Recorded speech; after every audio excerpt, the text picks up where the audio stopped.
മലയാളികളുടെ സ്വന്തം ലാലേട്ടൻ ഇന്ന് 65ാം പിറന്നാളാണ്. മോഹൻലാലിന്റെ സിനിമയിൽ ഒരു ഡയലോഗോ ഒരു പാട്ടോ ഒന്നും നാവിൽ വരാതെ നമ്മൾ മലയാളിയുടെ ഒരു ദിവസം പോലും മുന്നോട്ട് പോകാറില്ല.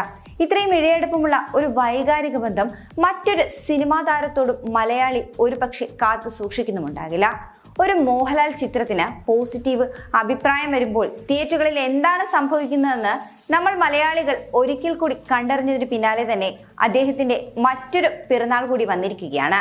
സഹപ്രവർത്തകരും സുഹൃത്തുക്കളും ആരാധകരും അടക്കം നിരവധി പേരാണ് ലാലേട്ടന് പിറന്നാൾ ആശംസിച്ചുകൊണ്ട് സോഷ്യൽ മീഡിയയിലൂടെ എത്തുന്നത്. 18ാമത്തെ വയസ്സിൽ സുഹൃത്തുക്കളുടെ കൂട്ടായ്മയിൽ ഒരുങ്ങിയ ഇതുവരേക്കും പുറത്തു വരാത്ത തിരനോട്ടം എന്ന ചിത്രത്തിൽ അഭിനയിച്ചുകൊണ്ടാണ് മോഹൻലാൽ എന്ന പ്രതിഭ ക്യാമറയ്ക്ക് മുന്നിലേക്ക് എത്തുന്നത്. മലയാളികളെ ഏറ്റവും അധികം സ്നേഹിക്കുന്ന ചലച്ചിത്ര താരം മോഹൻലാലാണെന്ന് അടിവരയിടാൻ സാധിക്കുന്നത് അദ്ദേഹത്തിന്റെ ചിത്രങ്ങളുടെ ബോക്സ് ഓഫീസിലെ പൊട്ടൻഷ്യൽ കൂടി കാണുമ്പോഴാണ്.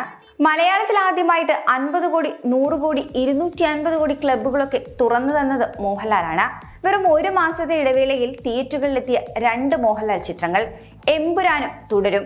ഇവ രണ്ടും ആഗോള ബോക്സ് ഓഫീസിൽ നിന്ന് നേടിയത് 500 കോടിയോളം രൂപയാണ്.